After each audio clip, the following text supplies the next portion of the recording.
Hi.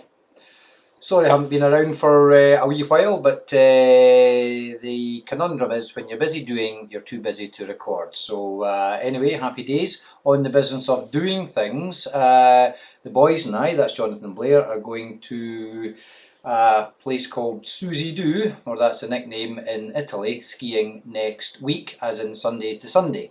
So trying to get organised with that. I was getting slagged off by the boys all the time for being non-trendy, non-anything basically. So anyway, I bought a bulk order of a ski jacket and a top last year, and yeah, but it's black and black, so I feel like a bin bag man with black anorak and black bottoms. So anyway, getting back to kitting me out, I was told by Joe, who Blair ratted me out on unintentionally, because Joe assumed that when we go away skiing we all wear hats. Blair's the only diligent one, so he wears a hat. Jonathan and I generally don't. And so anyway, over about the last few days, Joe said, "You don't wear a hat, and all these people get killed and injured, and you don't wear a hat? I never knew that. You never told me that. I don't think you should go unless you get a hat." So cutting to the chase, I then basically searched it and bought myself a hat. Here is the hat. There you go. Lovely. Little air vents, all tickety-boo, a little bit for your goggles. It fits lovely. Little adjustable bit inside. Ready to go, baby. So, last night when I was trying it on and trying to impress Joe with my hat, guess what? Could not be less interested. Just slagged me off for the ear muffs, the little adjuster bit. She just didn't want to play. I thought, well, fucking brilliant, innit? Right? Never mind, got the hat, at least I'll live to tell the tale. Not so lucky though. I was going to buy myself some cheery up, bright blue salopettes to match the hat. Guess what? Took so bloody long searching this, minimising it on the screen for the last 2 weeks, thinking I'm going to jazz myself up, it's going to be brilliant. The other day, I tried to basically press the buy button for my size. Guess what? It overwrote itself and went, "Guess what? You've taken too bloody long. They're all sold out." So I thought, fuck, not happy, right? So anyway, at that point in time, I thought, I don't care, I'm buying something. So I bought myself another pair of salopettes. So they turned up today in the blue bin, which happens to be very good because they're blue to go with the blue hat. So now I'm the man in black and blue. Haha! So there you go. However, I also bought myself a pair of socks and goggles. Yeah. Now we have an issue with ski equipment in this family, as in we have a big bag kept here. So everybody that does things always goes in the big bag, right? Couple of points. When we were ripping the bag apart at Christmas time to look for the ski gear to get all organised, guess what? I couldn't find a pair of goggles, and I'm sure I had goggles, but I usually wear sunglasses, like skiing sunglasses.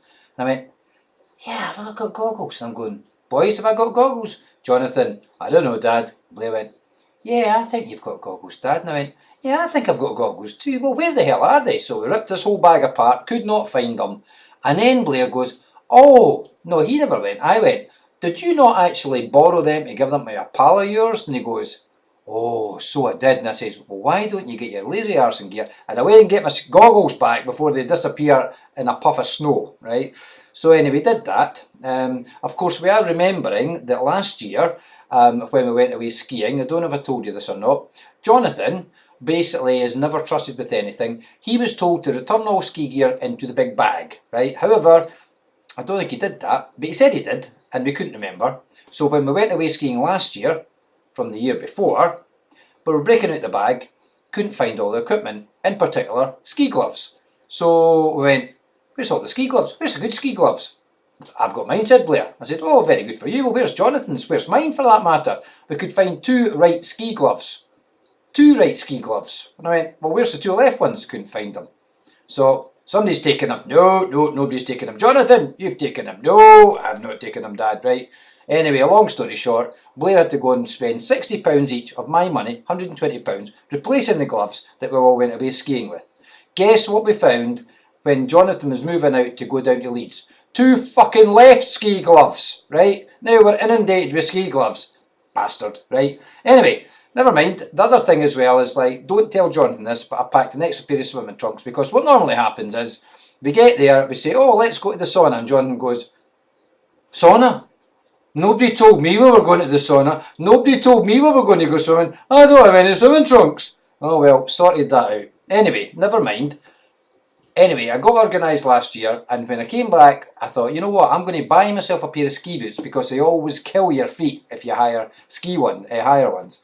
So I did. Back in the April, May time, Blair and I went out to the shop, tried on lots of boots, bought a pair of boots. Here is one boot. Very lovely, I hear you say. And it is, they are very lovely. I bought these in May, right? However, when I tried them on in the shop, the guy crushes your feet, because he said, professional skiers, any skiers of any merit, the idea is that the boots totally enclose your feet, and when you turn, the boots are connected to you, the skis are connected to that, everything's joined up. And I went, yeah, I don't like that though. I usually basically walk about in a pair of wellies, so my feet waggles about inside the boot because they're so uncomfortable, and my skis waggle about, and the boys keep saying, I don't even know how you stay on your feet, Dad, it's just everything's all over the blinking place. So I went, never mind, I've got professional boots. Anyway, point in the story is, that inside these boots, they have a big thick lining, right, and the idea is that this is like wet cement, and what you're supposed to do is supposed to put your boot on your feet for 20 hours to let the foam lining mould itself around your particular feet so that it's nice and comfortable, and it takes about 20 hours. And I was told that in May. Well, guess what? Guess what I've not done? I've not actually sat in the house with my ski boots on. So now I've got basically about, what, I've got 3 days actually, 3 days to do 20 hours worth of wearing ski boots. So yeah, that's going to be fun. Anyway, what could be worse? Nothing could be worse. The only thing that could be worse is if you actually, when you're trying to squeeze your feet into these boots that really don't want to have you in them, the only thing could possibly be worse would be having something like a skint toe or something like that. But you know, I don't actually get anything like that, skint toes, except what? A week ago, out of nowhere, I skint my little pinky toe right on the outside. Don't know how. Guess what? It's fucking sore. And that pinky toe is going to have to get squeezed into a pair of socks, squeezed into a pair of boots that don't want to have you in them. Happy bloody days. And to top it all, Jonathan, who fell and hurt himself last year, was told under no circumstances you're coming on holiday with us this year unless you get your medical insurance card from the European Union, because he was the one that fell, he was the one that didn't have the insurance, he was the one that the insurance was null and void because he didn't have that card. And I had to fork €150 to basically get him off the mountain, get him to the hospital and get him fixed up, right? Guess what he's not done? He still doesn't have a card. I've got my card and Blair's got his card. Happy bloody days. And one last point, while I remember, actually, was I went and got the car serviced, all the brakes done, all the tyres done, everything's tickety-boo because we're driving down to Manchester and then in the plane and away we go. Which is kind of what we did last year, right? Except there was a heavy snowfall. Jonathan said my car's too uncomfortable, so we were taking his car. It's clapped out heap of a car, right? And we were driving down in the dark, in the snow, and anyway, he basically said, you going to take a shot, Dad? And I went, right, aye, no problem, son. So I'm in the car driving along the motorway, and I'm thinking, is there something wrong with the car? Because this ice is rutted on the road. This steering's shaking, and the tyres are whatever. And he goes, car's fine, Dad, it's all been checked out. It must be ice on the road. We carried on, no problem. So anyway, we came off this slip road, and we pulled off this slip road to basically change drivers. This is a little bit before that. Who's at the top of this slip road but a car that's all broken down? The snow's about like 4 inches thick. So we're all slagging Jonathan off for like having such a shit car, even worse than mine.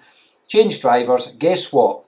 I just about ploughed into the car, right? Managed to get round a roundabout, to drive over the motorway, to go round that roundabout, come back and get on track again, right? Guess what? I slid almost all the way into a road sign to actually prang his car. And we were all laughing our heads off, because guess what? Guess what that shaking and rattling on the road was? Guess what that sliding in the snow was?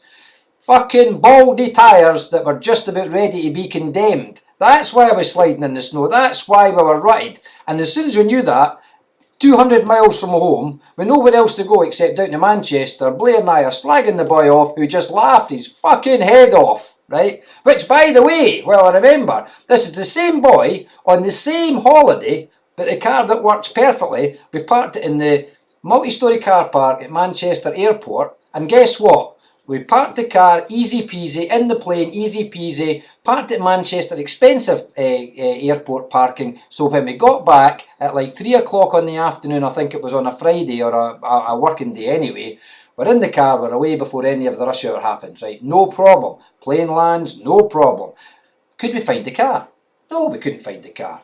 It's a multi-storey car. How hard can it be to find a car in a multi-storey car park? You know what? We couldn't find the car for about 25, 30 minutes. We just couldn't find this car. And we said, Jonathan, where do you park the car? Well, I don't know. We said, it's your car. We didn't even think about it. There's about 8, 9 levels, but it's a bit of a weird car park, I have to say. We had to split up. We couldn't find the car. We eventually found the car near the top. No problem. We're in the car. It wouldn't start. It wouldn't start. The car wouldn't start. We're all packed up, we're ready to go, the car wouldn't start. Why the fuck's this car not starting? Oh, the battery could be dead. What do you mean the battery could be dead? I thought this was the car that was tickety-boo. No. Right, okay then. So then we said, right, we're just going to have to bump it down, because it's a multi-storey car park, there's ramps, it's quite quiet, let's push the car and bump start it. So this car didn't want to move, these brakes had seized, right? So anyway, Blair and I pushed this car to the top of a slope. Right, Jonathan, ready to go, chocks away, bang, goes down the hill, right, nothing happened.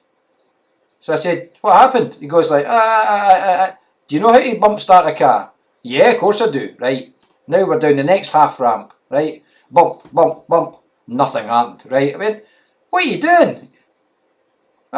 He's starting the car in first gear. Nobody fucking starts a car in first gear, you start it in third gear. He says, well, I only had about 2 miles speed up, and he's letting the foot off the clutch, and the thing's, it's just coming to a grinding halt. Blair and I are smashing it in the back window going, so we're shouting at him, yeah, wankers, don't do that. So we went down the next ramp, right, third gear, bump, bump, bump, nothing happened. We went down about another 3 floors, from the 8th floor and 9th floor, we're now down to about like running out of floors basically, right. So guess what? I said, right, fuck off, right, I'm going to bump the car, right. This steering was rock solid, the car was rock solid, and I had to take it to the max. I just about smashed the car, because I had to let it build up speed that much, right, that put it in gear, that it still wouldn't engage.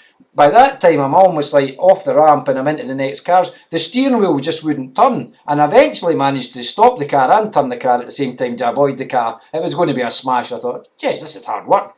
We did that one more time, car didn't start. By now the car's on the ground floor, blocking everything in, and we said, right, well, we're just going to have to get REC or whatever. What's your REC, son? I don't have any REC. What do you mean you don't have REC? Nah, you got AA? Nah, I've not got anything. Luckily, there was an REC station, so we called the REC man in. No bother, right? He comes in, charges up the car. No bother, right? Who's going to pay for that? I paid with my card. Nah, not take your card, sir. Right? Blair, you have to pay with your card. Well, I want the money back off, Jonathan. Don't worry, Jonathan, you're going to pay him. I'm going to pay him, don't you worry, right? So, Blair paid, and we're driving away. Well, the upshot to that whole story is, we made it up the road safely. Jonathan was getting slagged off rotten. The RAC man took a payment off me, without knowing it, never refunded. Took a payment off Blair, never refunded. And guess what? Jonathan, I'll let you write your own story whether Jonathan ever, or ever not, paid us back. So there you are. Happy days. Let's enjoy the skiing trip. Sayonara.